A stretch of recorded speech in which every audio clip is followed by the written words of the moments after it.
Hey Internet, I'm Chaz. And I'm Dan. Welcome to Wine is Serious Business, episode 290. We've got a guest here that we've been trying to get on the show for about a year now. This is Jack Cranley. Hi. Why don't you tell a little bit about what you do and what brought you to love Oregon Pinot Noir?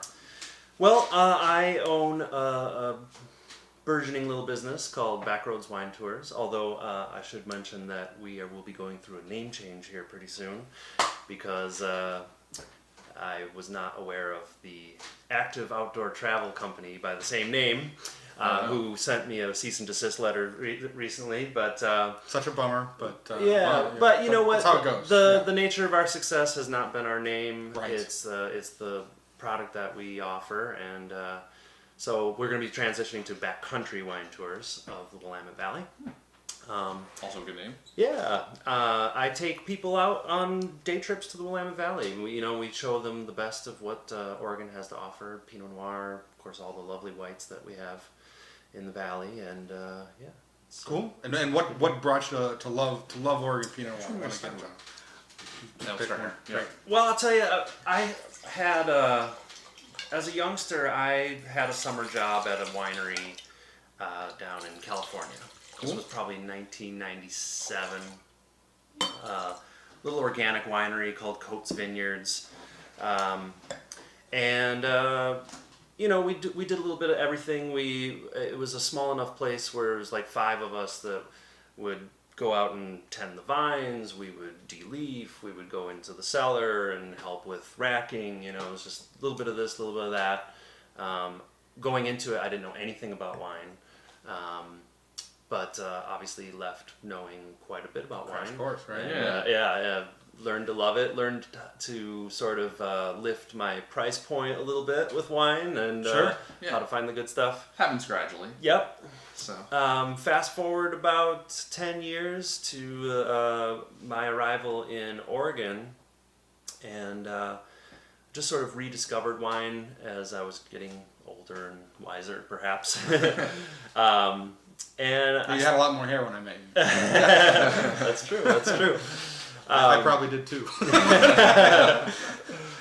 But I just started sort of heading down with friends, exploring the valley, and as I would get down there and meet more and more people, it was just kind of like, wow, everyone is so friendly in the Willamette Valley. I really connected with a lot of people, and it feels very accessible and just open, and I was excited about it. Started drinking wine.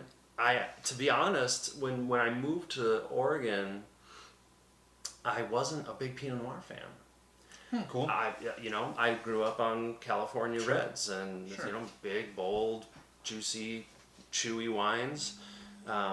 The first few Pinots that I had were kind of like, whoa, that's light, That's not Cabernet. That's a terrible Cabernet. Yeah. But it's something that kind of got under my skin after a while. It always does. It works on you. You start to understand the subtleties, the nuances, and evenlocal I became a convert. Nice. So, yeah. Not a bad thing. So that's what we're here to talk about today, right? So all local Oregon Pinot Noirs. We know you guys love it when we talk about it. We're kind of at a price point that's really our sweet spot, I think, at least where Chaz and I like to drink. This is like 30s to 40s in there, and that's when I can get into it, that's like a good spot for me. Just above the bargain wines of just Oregon, above. And right there in that affordable. Yeah, and not the top. Actually, I think when we're this is kind of an interesting exception, but not the top bottling from either of the other two producers. Right. But really solid ones. This is the Cranley Dundee Hills. I was out there the weekend before Thanksgiving. Really nice lineup. Tyson's been making killer wines in the valley for a few years running now. Did some work with Cameron when he was learning about the craft. And it really shows through. I think he's one of the state's most reliable producers. Every year, a good number of his wines are fantastic. Agreed. And in like the top 3 Chardonnay producers in Oregon right now, too. My take, but agreed. Yeah.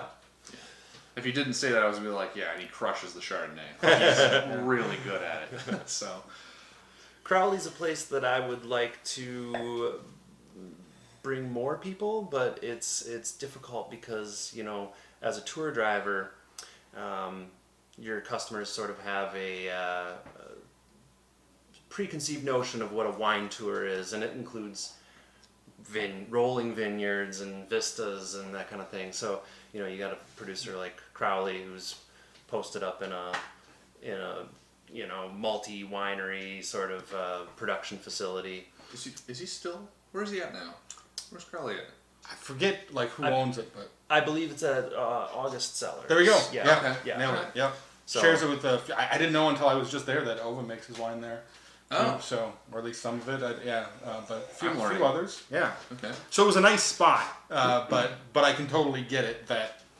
it's not a place that you find yourself at on a tour very often. Right, and they did it. They for the event, for the holiday event, of course, they set it up and make it more of a hospitality focused setting. But it's a working winery. So many people in there. So, Yeah. yeah. 2013. But right off the bat, I mean, I think it's important to at least start with the foundation of what 2013 was. Sure. It was a year that was heading towards being actually a warm, ripe vintage. Sure. But then we had this The rain. the rain, the remnants of a tropical typhoon move on shore and dumped what was it, 7 inches of rain inside a week. Bunch of warm water on ripe grapes, right? Yeah. Like, Well, and grapes vines that were starved for water at that point, right? Like, Yeah. So it's been such an interesting debate as you go around the valley as to whether that was a good thing or a bad thing or what was it, and I think for each producer it was a different thing, and you just kind of have to go through and try and taste them all with an open mind and kind of see what each producer how they responded to the adverse set of conditions. that's something I love about living here is you get the chance to do that. Right? Yeah. You can check them out, or and if you don't, hire this guy to take you out. Yeah. The fruit that came in was so wild. Like it was like some vineyards came in completely clean, and then some vineyards came in and it was just mold and like destruction. Mm-hmm. And It was very case by case. Yeah, it was it's weird. And some people even managed to get their stuff picked before the rains even started falling. Right. Yeah. Whether it was ripe enough or maybe it was good enough. There's some pre-rain 2013s, there's some during the rain 2013s, and there's the post-rain 2013s. And I'm not going to make a judgment call onto what was better because I've seen good and bad examples of both. You can't make a judgment call on No. it, really. Like it really is a case by case basis. It's a lot like previous vintages where you really have to taste through all of them. Like the 07 would be the last one I can remember where like you really got to taste all the wines. God, I'd love to go back in the time machine and do that again with my experience now. Like, would I be more understanding of the 7s or not? I don't know. Right? Or would I still be on it? I feel like this still has some good aromatics going on. It's not really explosive in the glass, but really good like strawberries, a little bit of roses, a little bit of dark earth. So touch of complexity, light nose, but nice. Well, I'll say what kind of got me on the subject was that within the context of 2013s and maybe what some of the lesser bottlings of the vintage might have had a little too much restraint, a little too light, not getting that on this. Definitely getting a nice like meaty, chunky mid sort of aromatic on here. It's definitely, there's a ripeness to it that I'm enjoying on the nose. So. Yeah, it reminds me of sort of like medium ripe, or like not fully ripe strawberries. Red tea, strongly for me. Like a little bit of like the dried roses, like dried potpourri, like just a hint of it. The palate is, again, strawberry, cherry fruit. Acid definitely toes the line across the entire experience. Acid's there right from the very beginning through to the very end after the fruit diminishes. Tannins are somewhere in the middle range. It's good. Present tannins, but not astringent, Actually, a really nicely balanced wine, I gotta say. Yeah. Yeah. And I feel like the structure's there to support a little bit of aging too. Actually, when I had it before, I'd had some other wines before it, and it had probably been open longer. This one's been open for around an hour, and so the structure's a little more present than when I had it before. And tasting it right now, I've got another bottle. I'm probably going to let that age for maybe a year or so. Totally. Maybe integrate a little more. But I think like the balance is there. I think the fruit flavors are there, and I do really like to see that when those structural elements aren't disruptive at all. They're just full. Yeah. Do you think they're like a little more in the front of the fruit here? They are more than my experience before. Yeah. But yeah, ultimately a good wine. Fresh, easy to drink, delicious. Structural elements are, I think, a little dominant currently, but overall, I think Dan's assessment of the wine is pretty spot on. 87, 88 point wine for me. It's nice. Are we scoring the wines tonight? Yeah.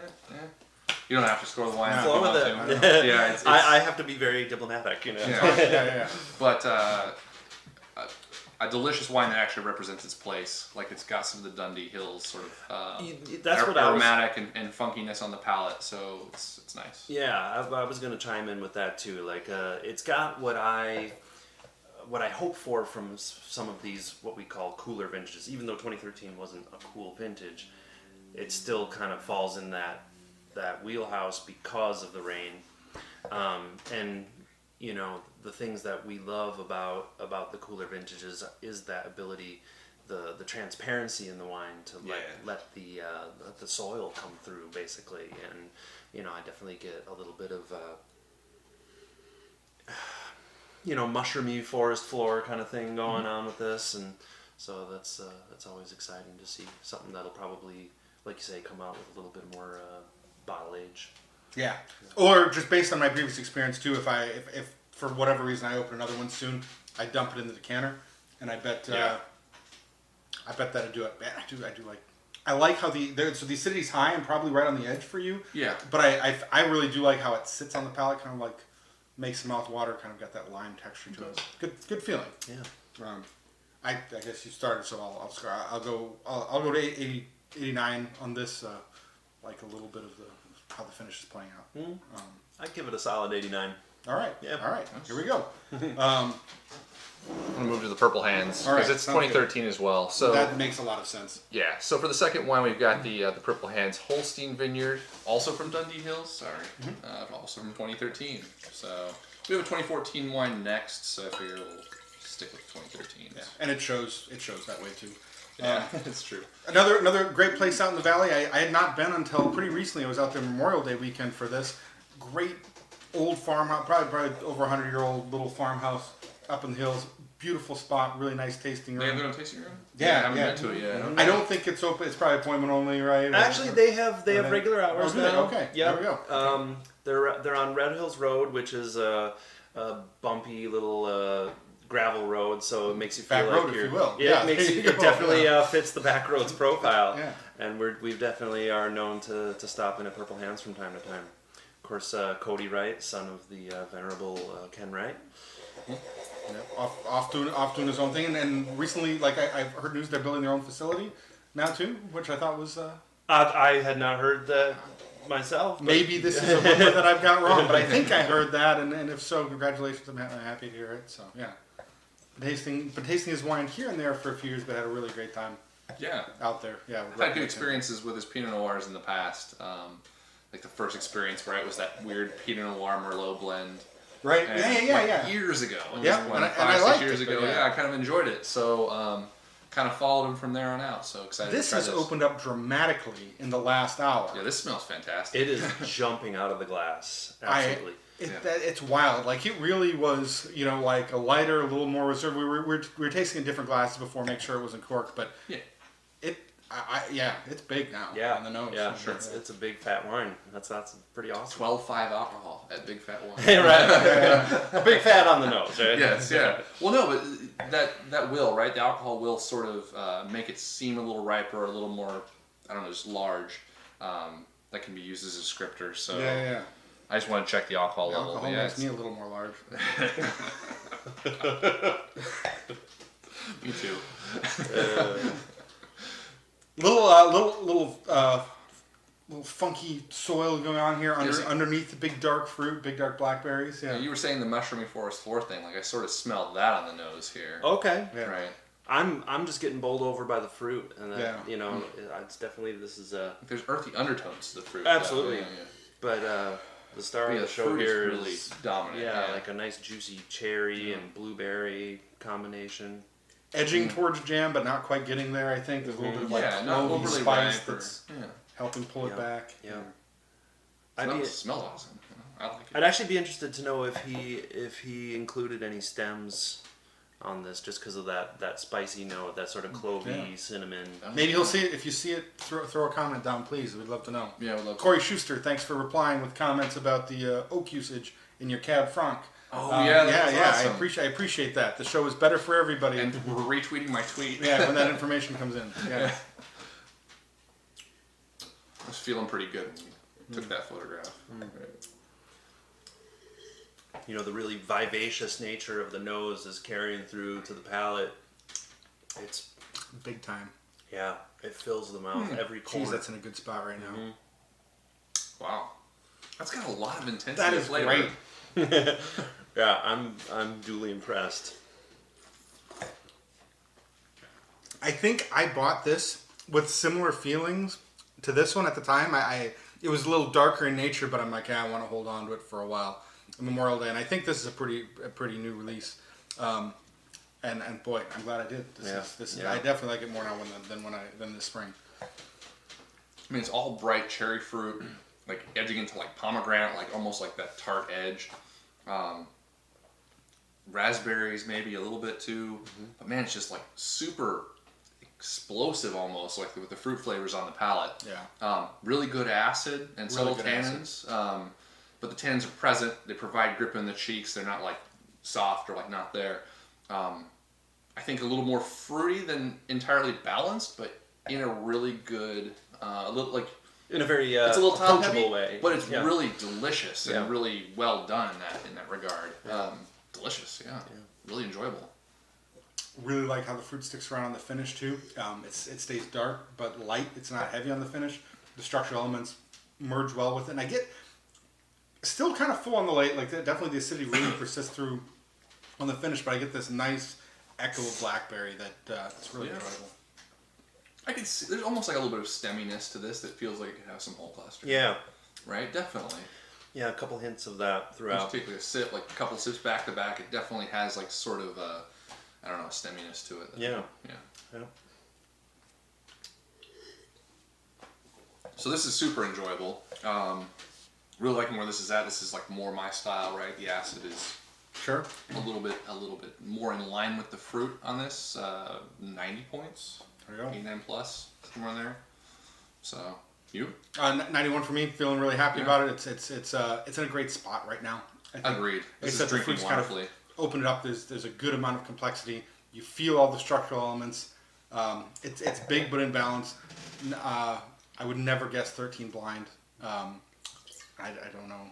I don't know what's to account for I that, don't but think we did rinse last time. yeah, probably I don't think we did. But it's in a good spot right now. Yeah. Feeling it? I'm feeling it. I was definitely impressed. With the 2013, it's actually really, it's exciting to taste the 13 that's in this place right now. Yeah. Because it's, agreed. I feel like it's kind of, I haven't really had that many yet. I've had a lot of 13s that when I have them, I'm like, oh, okay, I see the components are there. I look forward to when this finally gets into its happy place. Right. But this is one of the very first 13s that I've had where I'm just like, It's all this is there. in its happy place. Yeah. Agreed. Yeah. So I think with the very like expressive forwardness of it, and considering the vintage, I do think it blows past just the basic 90. I'm with you on the 91. Yeah. Yeah. Edging a little up there, but super enjoyable. We're gonna derail from the wines a little bit to let you talk about more about you as people that love kind of doing our own trips around the valley or whatever. It's always fascinating to hear what the experience is like. For you work with people that are newish to wine more often than not. Probably, right? Yeah. The average person who takes our tours are people who have probably just drank wine casually and for fun for years, and let's face it, most of those people have been drinking California wines. Sure. Sure. And they're coming. I was right. I know, Yeah. They've come up on California wines, and then Was it the Cycles Gladiator? Totally. Right? Syrah, like, you it's a logical progression, right? Sure. And so I'm getting a lot of people who are visiting Oregon for the first time, and they've heard good things about Oregon's wines. You know, oh, you got to go check out the Willamette Valley wines. They're really good. All right, but I don't usually like Pinot Noir, but you know, because that's just like a light Cabernet, you know. Well, and at the $10 price point, you're right. Right. And that's one of the big stuff educational factors, factors, you know, that I try to drive home is like, if you want a good Pinot Noir, you kind of have to stretch that price point a little bit, just because in order to get it done right, you can't cut any corners. So yeah, that's part of my education for people, and it's just fun to be an ambassador to these amazing Oregon wines, bring people out. I'm so with you on that. Yeah, so many converts. It's so fun to share. It's so fun to share. Yeah. It's just fun to get them to that first winery, and I'll always, like I was saying before, I would just pick a really like stunning good one to start, and just kind of see their face light up when they take that first smell and that first sip, like, oh. Yeah, I love that. Changing lives. This is what Pinot Noir is all about. Uh-huh. Yeah. Does it happen pretty regularly where you'll take somebody out that's going to have that first experience, and by the end of the day they're a convert? Oh, absolutely. I mean, in fact, the vast majority of times, yeah. And so not only exciting. that, but also, you know, stretching people's price point a little bit. You know, I don't want to give the impression that you have to spend a lot of money to drink a good wine, but you have to get past that Trader Joe's price point. Know. But a lot of people have asked me that question, like, what happens with wine when you spend $50 as opposed to $5? Mm-hmm. And really, it's like, okay, there's just a lot more care taken in the wine, but really what it comes down to is you got to taste a $5 wine, or like say they've drank or they've consumed what they normally consume, and then they go out on one of your tours and they get to try an 08 Rostava, or like something at Brooks, or something at White Rose, like one of their top end wines. Yeah. That's going to change your life. And I feel like what's the difference between, you know, like listening to say like Adele on the radio or going to see her live, right? Like, is that worth 10 times, you know, the price? The price probably it's probably that much better. Yeah. And you're closer to the creative, inspirational effort of the winemaker, and you get more tied into it emotionally. Like anybody that's watching this show, I'm sure, is on board with that. Like you have that experience, right? Like you're like, yeah, this is it. This is way more exciting, and it's way beyond like, oh, this is enjoyable, this is nice. It's like it's meaningful. Yeah. It's meaningful. Yeah. Fun stuff. So long story short, it's fun. Yeah. It's a really good gig. I really enjoy taking people around and showing them the top wineries of Oregon. Nice. Yeah. Nice. Anybody watching this that's never heard of you before, they can find you. BackroadsWineTour.com. We'll post some links, I'm which sure. Eventually, like I say, that's gonna switch over to. I do have a new domain now. See if I can remember it. It's gonna be backcountrywine.tours. Oh, nice. That's pretty good. Because now you've got these new suffixes that you can get. Yeah. And not everything's going to be .com, .net, .org anymore. There's going to be a lot of new sort of add-on .this, .that, store, you name it. The upside to a name change. Yeah. You have to seize that. Right. Yeah. And so .tours is one of the new domain possibilities. So I picked up backcountrywine.tours. Awesome. Yeah. Awesome. Well, so for wine number 3 tonight, deviate a little bit. So we're going from a 13 to a 14, although this makes a much more gradual transition than we originally expected. Mm-hmm. This is the Storyteller wine, Eola Amity Hills Pinot Noir. So our friends out of Brooks Wine did this cool project where they invited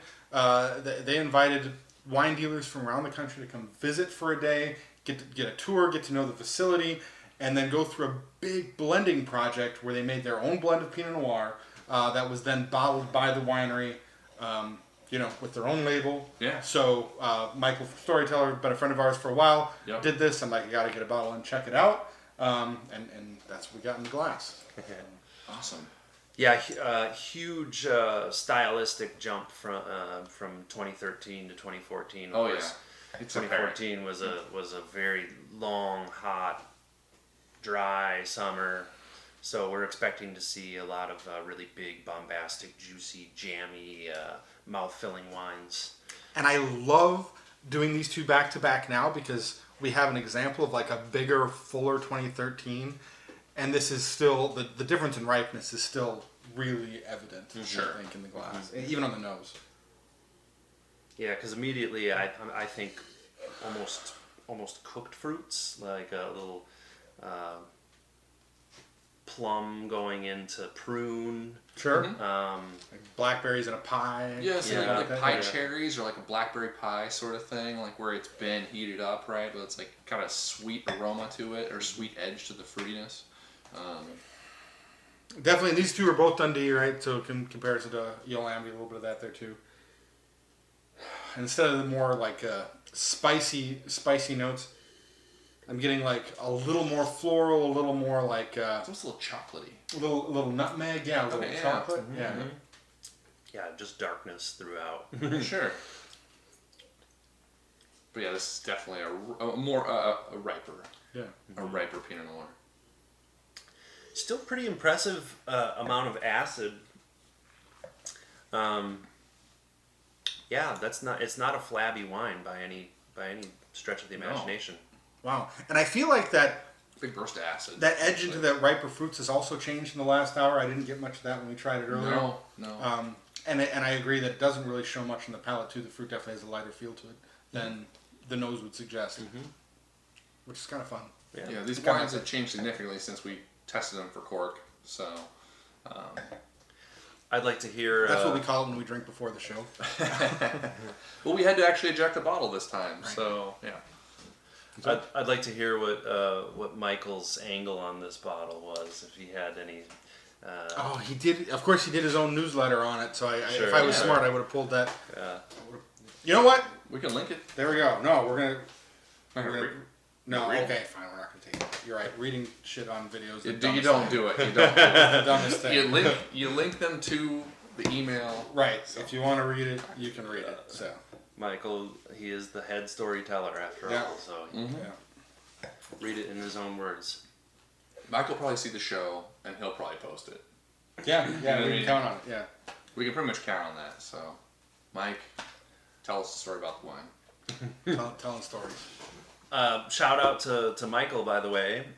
He's helped me out a couple times with my wine club, which was an idea that came about, going around, taking people out to the valley, making them converts to Oregon Pinot Noir, and then they would hit me up a couple months later, telling me, "Well, Jack, we've drank all our Oregon Pinot Noir. How do we get the good stuff again?" Out of our case. Yeah. We can't. It's not at the store, right? Right. And I would direct them to the websites of the wineries, or direct them to a place like Storyteller or Great Wine Buys, or There's many great wine shops. great Yeah. purveyors of Oregon Pinot Noir. But I decided to throw my hat in the ring and got my retailer's license, and I started Backroads Wine Club, in which I put together a case or half case, as it were, of wine for my customers twice a year. Nice. And it's just me going, keeping an eye as I go out there on a daily basis. I find maybe a small lot of really interesting wine that I love, just grab it, store it away. We're a couple from your last shipment. Oh gosh, sent. So You don't need all of them, but yeah. I was still sending out lots of 2012s. Sure. People were really excited about the 2012s. So some people got Ayub.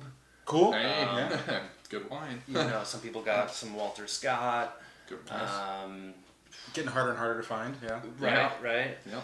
Of course, I'm a big fan of Patricia Green Cellars. Yeah. I usually, actually, what I did there is, I just happened to be at Patricia Green on a day when they were trying to clear out some of their library. Oh, that's so wine stock. great when that happens. That's so And great. I was able to pick up like 3 cases of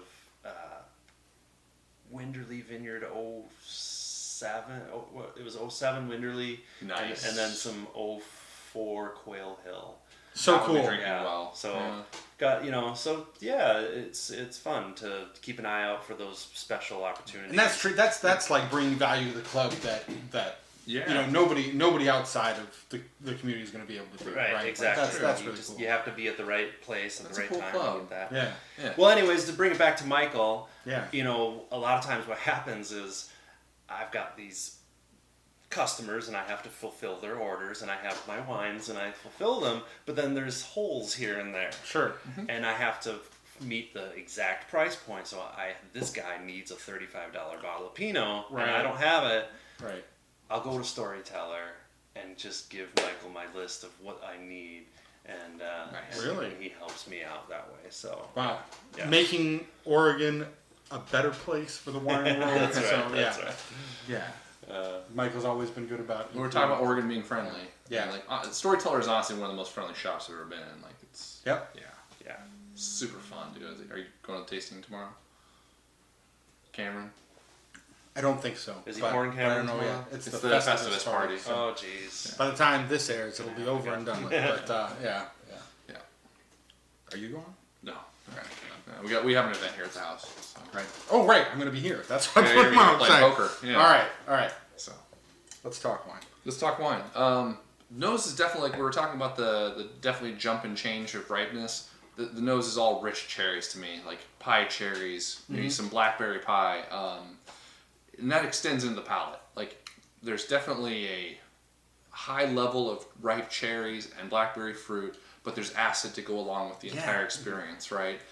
There's no sort of burn leading into the finish, and the fruit hangs out for a good, a decent finish. So nice overall. So I get a little heat on the back end. Nothing out of the ordinary of what I would expect from a bigger vintage like this. But I see this is 13.5 as opposed to the 12.5 there. 12.5 of the Purple Hands. So definitely a little bit more presence of that alcohol, especially on the back end. sure, But yeah, a little nothing- on the finish. I guess. Nothing, Yeah. nothing that I would say was a flaw. No, but like there's good cherry fruit that lasts. I think throughout the experience, where really detriments like where it's really a problem for me is when the alcohol overwhelms all flavor. Like it just blanks it for a good amount of time. Like there's gaps, Right. and that does happen, right? Yeah. Like Or if it just 06 eclipses thing on the finish, it's like, oh, some nice flavors, and then disappoint. And that's it. your palate, your tongue, it's like. Yeah. But 06 and 09 had that, right? Like you had wines where the alcohol levels eclipsed every other thing, even the tannins and the acid in the wine. Yeah. And that's always a problem for me. I'm afraid we might see that a little bit from 15 as well. I bet. Fingers crossed. From some wines. Yeah. From some wines. Yeah. Take the garden hose and throw it in the ferment. So we'll see how that works out. But it'll be fun to talk to him next time I see him about kind of his thoughts while blending, because I feel like some of the structural components were definitely probably from a different base wine than this rich fruit. Because I do think they are married really well. Because I think Agreed. Whatever that rich fruit was by itself, I bet probably really would struggle to stand on its own. But I feel like the acidity in here has got really nice apple character to it. Really keeps things like light and lets that dark fruit linger on the palate without becoming too heavy. Yeah, really lifts it on the palate. Yeah. Good structural elements in the finish. Like it's a nice 14. Yeah. Yeah. So. Yeah. So anyway, 88 point wine, 87 point wine again for me, somewhere in that wheelhouse. So. Yeah, 88 for me, so I put it about even with this. It's a remarkably different experience. Honestly, it'd be fun to drink the two side by side because You can. They have them right here. No, we are tonight. Yeah. Now they're side by side. It is interesting to look at these and sort of consider them equals, yet being such different wines. Very, very different people. Yeah. Wines, something like that. Fair enough.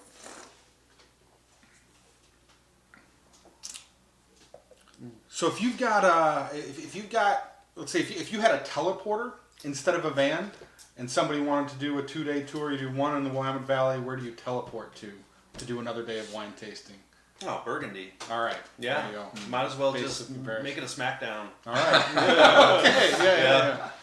Yeah, and you can only drink at the same price point, right? Yeah. Maybe not Burgundy. It's the same relative price point. Sure. Maybe. Okay. Fair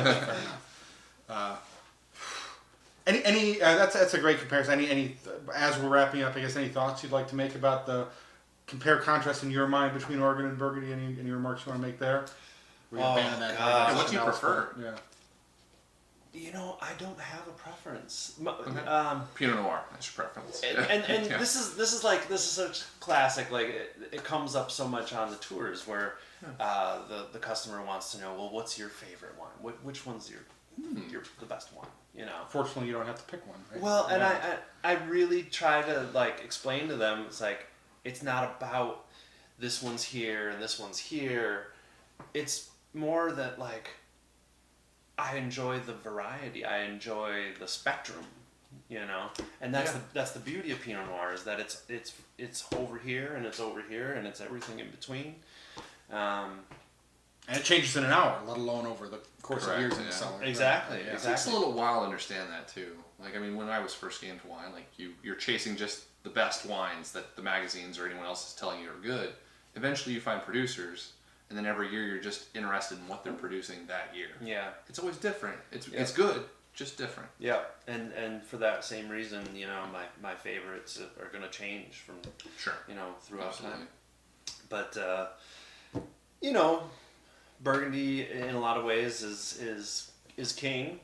You know, it is the birthplace of great world-class Pinot Noir and it would be hard to top it, but I do feel that as the chops of the Oregon winemakers continues to develop, and also as the age of the vines continue to get older. Sure, so exciting. I think you're going to see a lot more wines coming out of the Willamette that give even Premier Cru, Grand Cru, Burgundies a run for their money. Yeah, and it keeps rewarding exploration. It's so great.